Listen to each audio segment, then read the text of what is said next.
Hello creeps!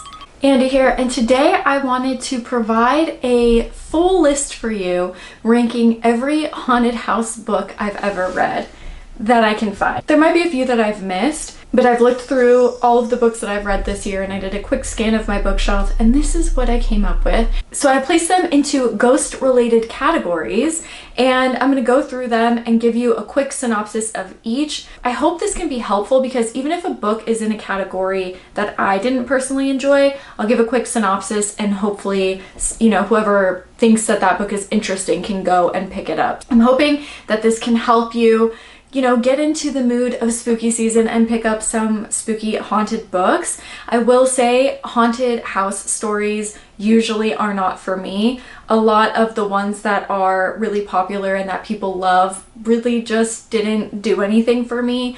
I will tell you, I guess, my issues with some of them, but I do have a few that really blew me away and surprised me, and I feel like were different and added something to the genre. And then real quick, these are all places that are haunted. So these aren't ghost stories, these are like haunted location stories. So let's just get into it. My first category is Boo Ring.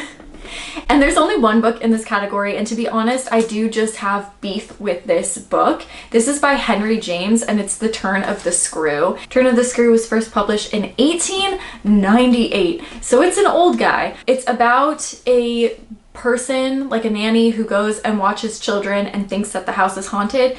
It was made into, well, it was loosely based on this, and I can't remember even what maybe I'll just Google it. Netflix show Turn of the Screw. It wasn't called that, it was called something else. The Haunting of Bly Manor. I mean, it's a story that's inspired a million different things, but that's the most recent one.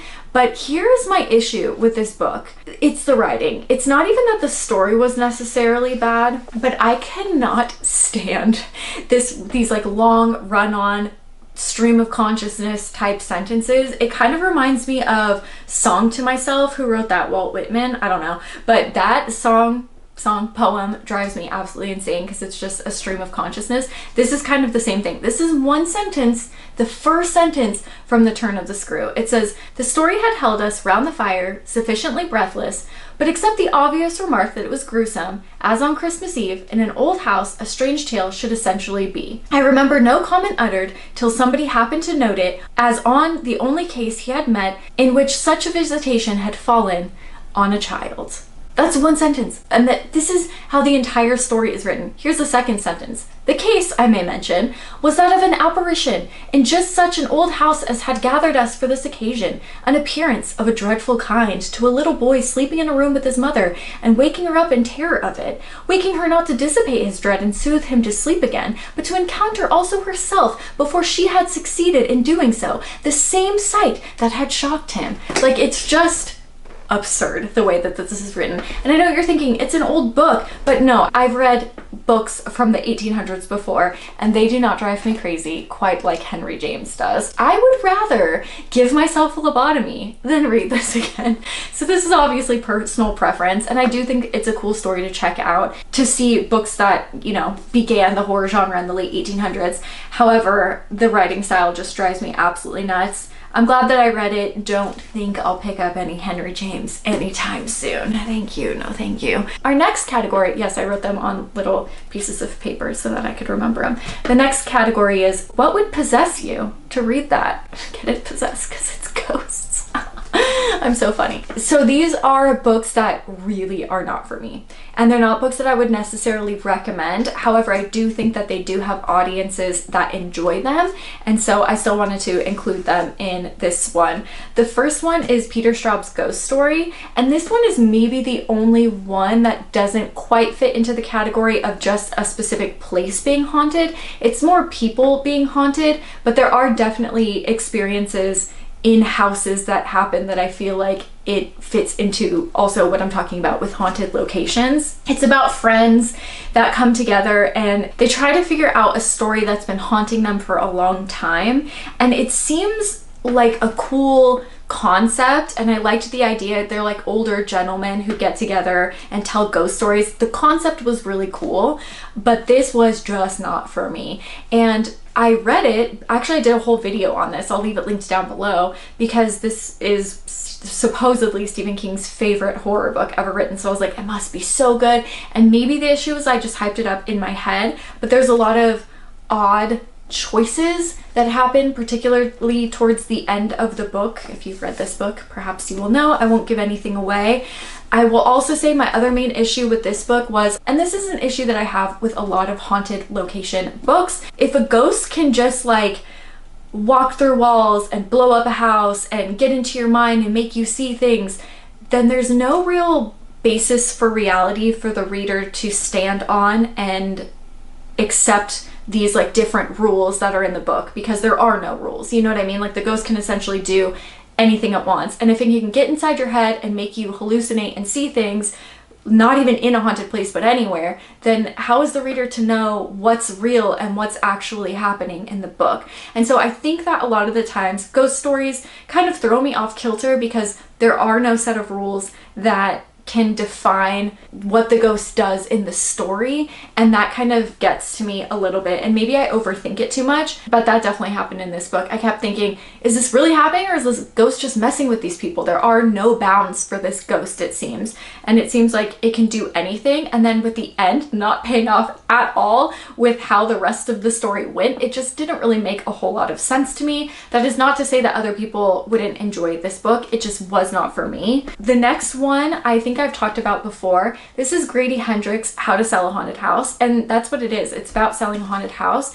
It's these people that are trying to sell a haunted house after their parents passed away, and they come to find out that the house is haunted. But the thing is, it's not haunted by ghosts, it's haunted by dolls. And so I was just totally thrown off by this book. It's really, really well written, and I think this is my first Grady Hendrix book I read, so I didn't quite understand his writing style going into it. Now that I know it, I feel more prepared for the next book that I pick up, and I do have quite a few of his books that I want to read, but this one was just not at all what I thought it was. And dolls just don't scare me. They don't creep me out. I do not think that they're scary at all. And reading the book, it just felt more silly than spooky. And that's totally fine, and people might find that really entertaining. Like, it is a fun, light, maybe introduction to horror reading book, but just not at all what I expected from it. Our next category here is Let's Get This Party Started. Dead. Because they're ghosts. Okay. Basically, these are books that I think I'm happy I read or were worth the read. Maybe weren't books for me, but I think definitely, well, I know are books for other people. And I'll just go through these really quick. Most of them are Darcy Coates books. Okay, so the first one is Shirley Jackson's The Haunting of Hill House. This is about people that go and stay in a haunted house. You have a doctor, he's an occult scholar, and he's looking for evidence of psychic phenomenon. And then you have a few other people who are joining him. And this is kind of another one of those books where it's a classic and it's inspired so many things that I think it's definitely worth checking out. But it's also one of those where I'm like, what is happening? It honestly confused me reading this a little bit, and I feel like I'm definitely an outlier, and most people this is their favorite Shirley Jackson book. And it's not that it's poorly written. I love Shirley Jackson's work. I prefer We Have Always Lived in This Castle. That's my favorite of her work, and that one is more bound in reality and I think a little bit easier to digest. This one, again, just like the weird stuff that the ghosts do, and you know, we're ramping up the horror in these books and getting more towards the books that I really enjoyed. I still enjoyed reading this one, but it just wasn't quite for me. I might get some people unsubscribing when I talk about this one. But Hell House by Richard Matheson. This is another one. It's almost kind of the same concept where there's somebody that's trying to prove that ghosts exist, and so there's a few people staying in this house to kind of try to get an idea of how to produce evidence that a ghost exists in this hell house. And again, it's one of those where it's just like the ghost can do anything they want. They can possess you and make you do things. They can make you see things. They can make you hear things. And it's just like, then what is real? And so this was another one that, yeah, a lot of people really enjoy. And don't get me wrong, I think also with these, they probably were extraordinary works from their times. I'm pretty sure this was published in the 70s, if I'm not mistaken. 71. The Shirley Jackson was published in 59. So these are definitely works that I feel like inspired the horror genre in and of themselves. However, in 2023, I just feel like there's better options for horror books. Again, glad I read it. It is one that has inspired a lot of things, but it just was not for me.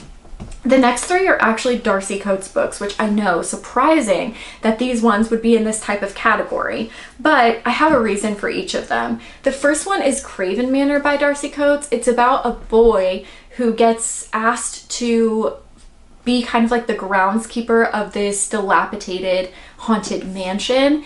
But this one definitely dives into the realm of fantasy a lot more than just ghosts. Like there are apparitions and shapeshifters and maybe even some dragons and stuff. I don't quite remember, but fantasy is just not for me. I cannot get into it. It is not for me. If you do enjoy fantasy and you want something that's light horror, this absolutely will be in your area, but I am just not a fan of any sort of fantasy in that sense. It just does not keep my attention. And that was probably my least favorite Darcy Coates, not because it's a bad book, because it just honestly was not for me. And same with this one, The Fullcraft Ghost. This is where two kids go and stay with their grandparents who they've never met because their mother has gotten in a car accident. I think she's in a coma or something. And this one was one of the Darcy Coates books that felt very different from all other Darcy Coates books that I read. Her books are very fast-paced. They keep you engaged. Every single ending of a chapter is a page turner. And this book wasn't really like that. It was really, really just kind of like surface level style book where not much is going on. And I think that it's cool, and I'm glad that I read it because I do feel like it's cool to see kind of the beginning works of a horror writer and then what they are writing currently. I think that it's really cool to be able to follow her progress, but this does seem like it was maybe one of her earlier works that just isn't as fully fleshed out as her other works were. And then the last one in this category is The Haunting of Ashburn House. I have to look at the backs because there are a million Darcy Coates haunted books, so I want to get them right. This is about a girl who inherits a house from her dead grandmother, who she hasn't seen since she was a child. Her mother had passed away, so everything's kind of skewed as to what happened in the past and who her grandmother really was. This, again, it's not, I wouldn't say fantasy, but it's definitely more on the like strange side where things pop up and do weird things and you're like, it's not really a ghost story. You know what I mean? Like there's other elements in here that aren't just a typical ghost story, which isn't a bad thing, but there's like, I don't know, it felt like kind of like a witch popping up and doing witchy things, and I just wasn't that into this one as well. Now, you guys know I love Darcy Coates. I would never talk badly about her books. Those ones just weren't my favorite of her stories. I still think that they were worth reading, and I think every Darcy Coates book is worth reading. But those are just happen to be my least favorite. Now let's move up to our next category, which is I'd recommend to my ghoul friends. Ghoul. Okay, these are basically books that maybe weren't my favorite ghost books ever or haunted house stories, but I feel like added something different to the genre that I think are worth checking out, which is, I feel like, hard to do in a genre that is so oversaturated. The first one is Robert Morosco's Burnt Offerings. This is about a family that goes and stays in a house for the summer, and they soon find out that the house is haunted. It's creepy, it's fun, it's very, very, very mild. It's definitely, I would say, more on the level of that Shirley Jackson book than any of the other ones. It's very mild, but absolutely worth checking out. I really did enjoy the read, and it's one of those books where when I was reading it, I was like, oh yeah, this is good, but then it kind of stayed with me afterwards, and I think that's when you know when a book's kind of struck a nerve with you, and that's how I feel with this one. So I definitely do think this one is worth picking up, worth reading. It's a slow burn, I would say, but I think fun. The next one I just currently read, and that's The House of Otranto by Horace Walpole. This is considered the first horror book ever written. This guy was written in 1764, says Google, so it's an old guy. There are definitely silly things that happen. It's about a family who lives in a castle. There's this old curse or saying that goes with the castle. No, I guess it is kind of a curse. And a giant helmet falls out of the sky, and kills their son. The house is haunted, but it's also about giants and all sorts of weird, interesting, intricate plot lines. It's an interesting story, a little strange, but I still think worth reading just kind of to see where the gothic horror genre began, because it started right here with this book. Next up in here we have The Carroll Haunt by Darcy Coates. This is about a girl. She does tours in a haunted house, and she's asked to stay there for a few weeks while people again come in and try to take evidence of the paranormal activity that's happening in the house. The house has a disturbing past with serial killers and such living there, and murder that took place in the house and things like that. So it does have a lot of, I feel like, those same typical tropes, but Darcy Coates' books have a way of like taking an ordinary trope of a haunted house and kind of turning it on its head. We haven't gotten to my favorites yet, but this one I do think is worth the read. The ending let me down a tad bit, and if you read it, I think you'll know why. I don't want to give too much away, but I think that if the ending was different, I would have enjoyed it a lot more, because I did really enjoy this story and it was really interesting the way that it was written. It's a book that you're like, oh, I've heard that before, but then you read it and you haven't heard it, because Darcy Coates has just her own way of telling haunted stories. The next one here is Dead Lake. I will say, for anybody who does not check the back of books, Dead Lake is actually a novella, and then there are other short stories behind it, and I hate when they do not display that on the front of the book. It does say it in the back, but again, if you're not reading the back, it should just say it loud and clear. This is one of my biggest pet peeves with books, and I don't know why people do it, but you get to like the end of the story and you're like, what else can happen? And then the story ends and you feel so let down because you didn't realize that there were other short stories behind it. Okay, maybe I'm just ranting, maybe this is not my own personal issue, but this is about a girl who goes to stay at her uncle's remote cabin to get some painting done, when she finds that, sorry, it's been a long time since I've read this one. Oh yes, she sees a man out by the dock and she doesn't know what it is. She doesn't know if it's like a neighbor or a ghost or what it is. She also finds that there are missing hikers in the nearby trail by her house. So she does some work to try to figure out what's going on. And let me see. Oh yes, and then there are also the short stories behind that are just fun and creepy as well. I really did enjoy this one, but it just pissed me off that I didn't know that there were short stories behind it. The next one I read here was Kill Creek. This is by Scott Thompson, and this one again is one of those where I feel like you don't exactly know what's going to happen, and it kind of takes a story that you've heard before and kind of turned it on its head, which I did enjoy the differences that this story brought.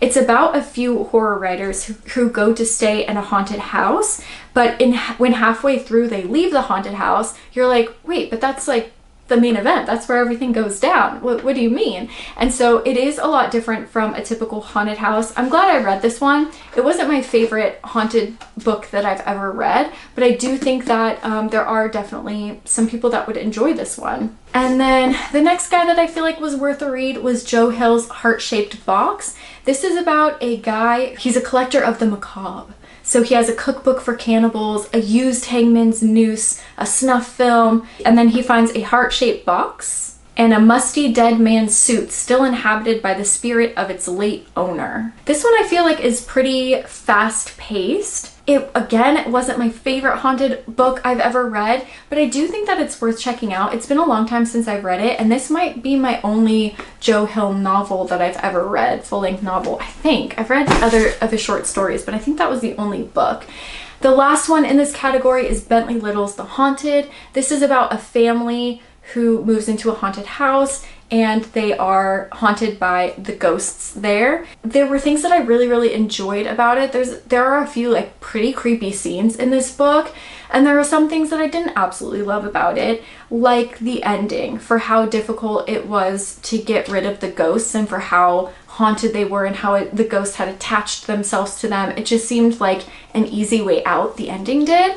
But otherwise, I felt like it did add something new to the genre, and I guess that's kind of what that category is, essentially, is like reading something that I've never read before. And so yeah, I did enjoy those, but let's get to my favorite, my top category here, and that of course is The Ghost with the Most. And these are my favorite ghost stories that I have read. Starting strong with The Shining by Stephen King. I really don't think this book needs all that much of an introduction. Jack Torrance and his family go and stay at the Overlook Hotel, and the Overlook slowly drives him mad. But yeah, that book is just, it's fantastic. It's great. I know that there are people that love the movie more, love the book more. I love both, and I just think of them as kind of separate entities because they are quite different from one another. The next one actually that I just currently read was Home Before Dark by Riley Sager. This book I felt like added something completely new to the genre that I'd never read before. It's about a girl whose father just passed away. They got famous when they were younger because her father wrote about her time spent at a place called Baneberry Hall, and it was a house that was supposedly haunted. They only stayed there for a month before fleeing the place because of the ghosts there and never returned again. Well, the girl doesn't have any memory of her time when she was a young girl staying there. Now that her father has passed away, she is determined to return to Baneberry Hall to figure out if everything her father said was a complete lie or whether there was some truth to it. She finds more than she bargained for. But this book was really interesting because throughout the story of the woman who's returning to Baneberry Hall, you get snippets of the book House of Horrors that made them famous in the first place. So you're almost reading two books at once, but they do kind of intertwine and connect to each other. It was a really interesting way of writing a book. I did figure out what was going on toward the end of the book. That's not really a surprise with thrillers, and it still kept me engaged the entire time. And so yeah, I think that guy is definitely worth checking out. My favorite two haunted house Darcy Coates books are next. The first is The Haunting of Blackwood House. This is my first, I think, haunted book of hers that I've read, and I loved this, and it sounds like you've read it before. It's a girl, she kind of has turned her back on the occult because her parents had seances and stuff when she was little, but she ends up buying Blackwood House, which has, again, a horrible past of a serial killer who lived there. She kind of denies weird things that are going on in the house, but ends up to come to terms with the fact that it is haunted. And so you're like, oh, I've heard this story before. But again, it's so different from other haunted house stories because of the way that Darcy Coates can just rewrite that genre so well. Like, this is just such a typical Darcy Coates book. I loved every page of this. I thought it was really fun. Another one that blew me away, this is my absolute favorite haunted house-ish story from her. This is The Haunting of Leigh Harker, and this is about a woman who lives in a house and starts seeing apparitions in her home, and that's kind of all I can tell you. The story just takes you for a ride. It's emotional, it's heartbreaking at times, it's creepy at times. This story was so fun, and it just has everything that you could want in a book, at least for me. So really loved that one. And my last two favorites were from Simone St. James. This is The Sundown Motel, about a woman who goes missing. Years later, her niece comes to work at the same motel she went missing from to try to solve the crime, but the hotel is also haunted as well, so a few creepy things happen. But the reason I like these books is the haunted part of the story is kind of in the background, and in the foreground you have more of a mystery, and so it's not overpowered or overly complicated by the haunting story, but the hauntings really enhance what you're reading and just make it creepier and more fun, I think. The next one is Broken Girls. This is about a boarding school where girls go, or went a long time ago. You find out like the lore around the school and how it's haunted supposedly by this woman, and then you go back and forth between that and modern day to a woman who's a reporter. Her sister had been murdered and dropped at the remains of the school. It's no longer running, but you know, like on the front lawn of this school. So she feels very connected to the boarding school, and she goes and tries to dig up the past and find out what really happened to her sister and the girls at the boarding school. So there you have it. That is my ranking of any haunted house story that I've read. Please feel free to leave your favorite haunted house type stories below, or how you feel about these. If you agree, if you disagree, it's all good. Art is subjective, and just because I love or hate a book doesn't mean that you won't. And that's the beauty of literature. Let me know what your favorite haunted house stories are. I would love to get a list going so I can read some creepy stuff during October. Thank you so much for watching, and I will see you soon with another horror video. Bye guys.